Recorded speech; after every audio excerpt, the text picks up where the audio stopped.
All right, cheers. How you do, Buckaroos? We just got into Little Rock here. This is the first stop. Apologize for the camera over there. Anyway, kind of killed two birds with one stone. We've got Old Bart Barbecue and Diamond Bear Brewing right in one spot. So I started with a there. I've had this years before, and I really liked it. And it's kind of an I haven't tasted it yet, but more of an old school double, big and malty. I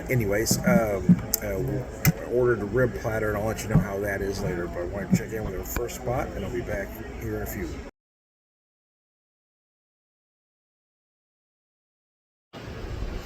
Hey, how do you do, Buckaroos? How the heck are you? I finally made it. It's taken me a while. I finally made it to Moody Brews here in Little Rock, Arkansas. I've known the owner for a lot of years. I won't say we're friends. We're not enemies. It's not like we ever hung out, but we've known of each other for quite some time. So I was really excited. I first tried one of his beers called a Half Seas Over, an IPA, kind of a double IPA, sort of in the vein of a Heady Topper. The guy was way ahead of his time, but he finally got his own brewery opened here. And this is the first chance I've had to get this far south to give it a shot. And I've had this is my third beer here. The first two I had were rather big ones, though. I had Caceria Sauv Blanc, that was just amazing. And then I had Watermelon Ginger, believe it or not, double IPA. That was just insanely good. But I decided to take it down a notch, bring the ABV down, and have their Earl Grey ESB, and this beer is just crazy good, man. Get that you get those ESB notes, but that Earl Grey, that bergamot note really helps dry everything up. Gives you just this nice, clean, big malty beer. Oh, it's absolutely gorgeous. So, anyways, I'm gonna keep this one short, but I wanted to let you know, hey, man, I made it. I'm gonna probably add to it as we go through. We're here for 3 days, so I know this isn't the first time, or this is the first time, but it's not the only time I'm gonna be at this brewery.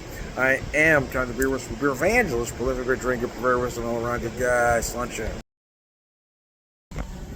Well, Slunch and I do Buckaroos. We are at Rock and Roll Sushi. This is our first dinner here at our trip in Little Rock. We just wanted something easy, something light to eat here before we go back and check into our room and probably stay in for the evening anyways.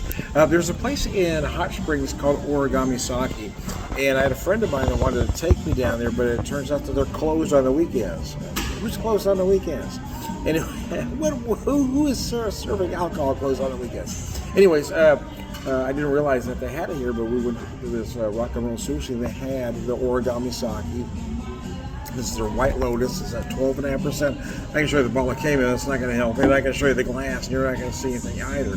But nevertheless, it's nice. It's very light. It's very refreshing. And I ordered this because I ordered their Rock Lobster roll. This was the lighter of the sake, so I figured it would go well with that with the seafood. Anyways, I'll check back with you later. Hey, Slash Day Do Buckaroos, how the heck are you? So I kept meaning to do videos after every video I did to follow up with each place, but I never did get around to it. So I'm just going to do a recap video here while I have the Rocktown Single Barrel Golden Promise straight bourbon whiskey finished in toasted French oak barrels. As you know, French oak will tend to impart more vanilla notes, so that's interesting. But let me read a little bit more about this particular whiskey and why I picked it up. Finished in toasted French oak barrels, single barrel Golden Promise bourbon. It's distilled from a mash of 82% Arkansas corn, 9% Golden Promise malt, and 9% distiller's malt, bottled at cask strength from a single barrel. Yeah, it was very interesting. I hadn't had one like this before. It's at 55.2, I think it says. So what's that take us to? 110.4. And the lower the cask proof, the purer your whiskey is going to be. So I bought this glass because it wasn't quite a nosy glass, right? They call it a perfect dram glass. And that's a 2-ounce pour in there, and it gets it more than half full. So now I know where 2 ounces is going to pour just a hair under that Arkansas bourbon line. So there we go. And I haven't had this before, so this is the first time. Oh God, that nose is insane. So the first place we stopped today was a Diamond Bear Brewing / Old Bart's Barbecue. My wife and I split what was supposed to be the rib plate with 2 to 4 bones, and it came with at least a half a slab. Man, it was good. I won't say great, but it was very good. What I did like about it was the ribs weren't fall off the bone, but the meat would tear off the bone easily, which is what you want. The flavor was nice. Seasoning was understated. So that's both a plus and a minus, right? Because you don't want it over-seasoned. A lot of places will just over-season the hell out of it. Some will under-season. This one was kind of in the middle there. So like I said, it was good. They were the best ribs I've had since the wife and I were at Pappy's Smokehouse in St. Louis last year. So they were very good. I also had a Diamond Bear 2-term IPA at 9.9%. Comes in a shaker pint, so I probably got about a 14-ounce pour, but it was only $5, so I'm not complaining about shit. What I do like about that beer, though, is what most current beer geeks would not like about it. It was very much an old school throwback double IPA, right? Very malty, very, very malty. Oh, did he get it? Very malty. It was hoppy as hell, but it doesn't have those big fruit flavors that folks are accustomed with today's IPAs. Anyways, from there we went to Rocktown Distillery, where I went way out of my comfort zone. I'm posting all these pictures with this video. So they had one cocktail, I'm not going to mention what it is right now, but it was very much in my wheelhouse, and I thought about getting it, but this other one I was so intrigued by because I didn't know if I'd like it all the way through, but I would like to do a version of it back where I work. So it's called Soft Focus, and it used a barrel gin, pink peppercorns, a few other things. And in all honesty, they got the egg foam perfect, by the way. I want to make that clear. But in all honesty, it was a little sweet for me. However, the drink is probably perfect for most that would order it. But for me to do this, I would love to do a version of this, but bring out more of that pink peppercorn flavor. For me, the peppercorn was a little light. And I get that a lot of people ordering a drink like that are going to want it that way, but I want to take it a different direction, make it closer to a gin version, make it closer to a Martinez, right? But then use the pink peppercorns to really up the flavor profile going into a fall cocktail. And then I went to Moody Brews, and I had 3 beers there. I had 2 pretty high-powered ones. They were only half pours, but nevertheless, they're big ones.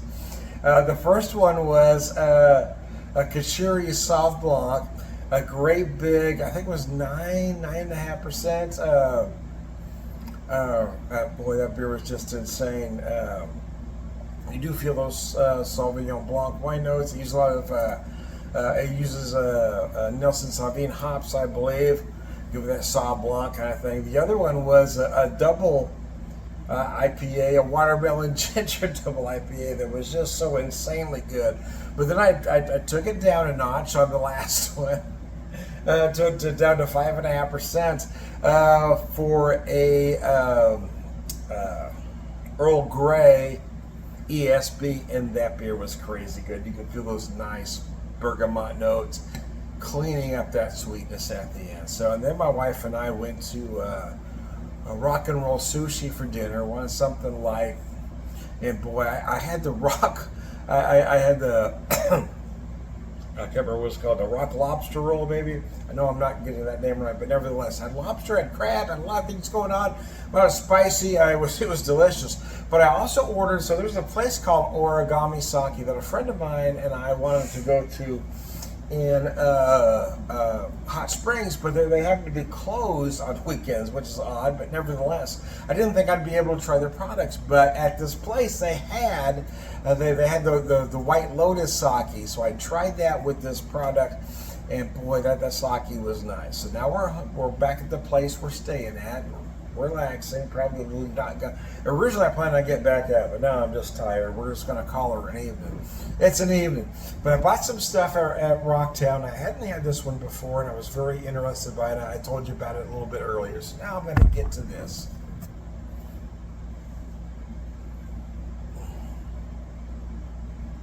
That nose is insane. Let me read this mash bill one more time. 82% corn, so that's a lot of corn. That's gonna give you a very sweet bourbon. But the 9% Golden Promise and the 9% Distiller's Malt, what I found very interesting about this one. So let's see how she goes.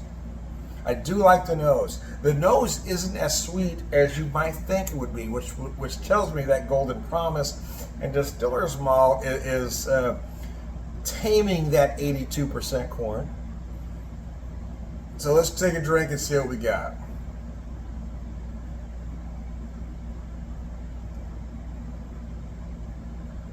Oh God, oh God. Oh man, that's delicious. 110, wow. Well, 110.4, I think I said earlier. You don't notice that at all. Very easy to drink, but there is some sneaky barrel spice on that back end. A lot of big barrel notes in it because it's real tame, and then those barrel notes come right at you, baby.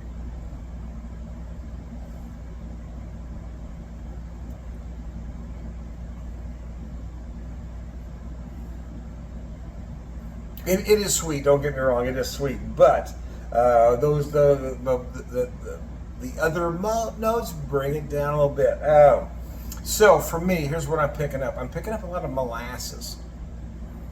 Typically, I would say dark brown sugar, but I'm feeling more just molasses than the dark brown sugar.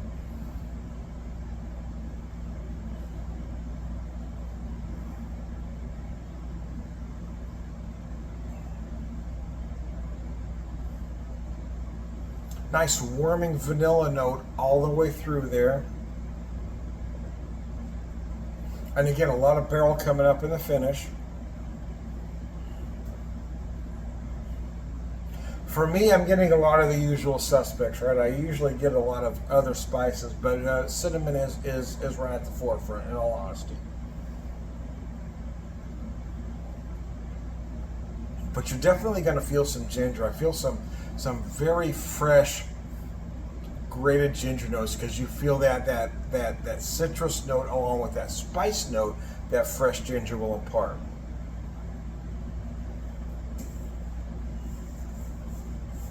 Depending on your feel for spice, you may also pick up some clove, some nutmeg. That's really between you and the whiskey, to be honest with you. If you're familiar with these spices, you may pick them up.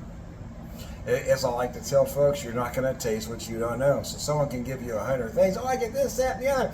But if you don't eat those things on a regular basis, if you're not familiar with them, you're not going to interpret them that way.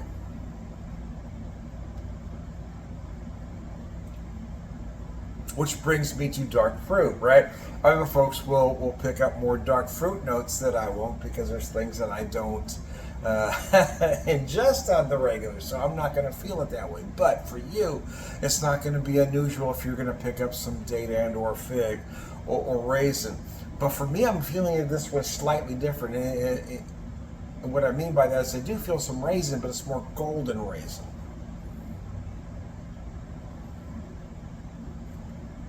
I'm also going to say some dark cherry notes, and you might also pick up some nectarine notes in there as well. So some stone fruit, let me say it that way. Oh man! So it was a nice day today. The first leg of our mini vacation, if you will. It's only a 4-hour drive, but it does take a lot out of you. It was very hot today, so that takes a lot out of you.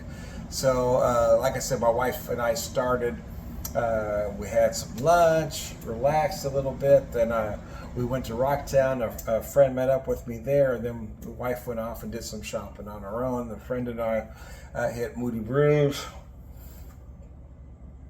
And then the wife found me, and we went to Rock and Roll Sushi, had some dinner, and came back. We were to the place where we're staying, and this is a very nice place, man. I mean, it's small, don't get me wrong, but we like places like this, especially for staying multiple nights.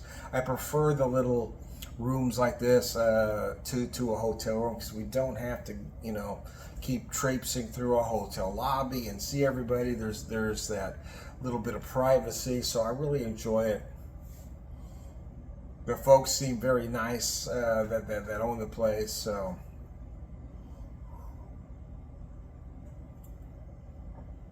And I like to think we're good guests. We're older folks. We don't take advantage of things. Just want to relax and enjoy the spot. So, anyways, I digress. As I finish up, this is really nice. Actually, I only planned on buying one bottle today because we're going to be here for 3 days. So I thought I'd buy one bottle each day. But I ended up buying 2 bottles. I don't know if I'll open both today, but I was just going to buy the rye to make a cocktail. But then I was dying to try this Golden Promise, man. So anyways, I digress. I am Tom, the beer whisperer, beer evangelist, prolific beer drinker, purveyor of wisdom, and I'm also Tom, the whiskey whisperer, whiskey evangelist. Just a skip to the end, all around good guy, Slasha. Thanks for tuning in, guys.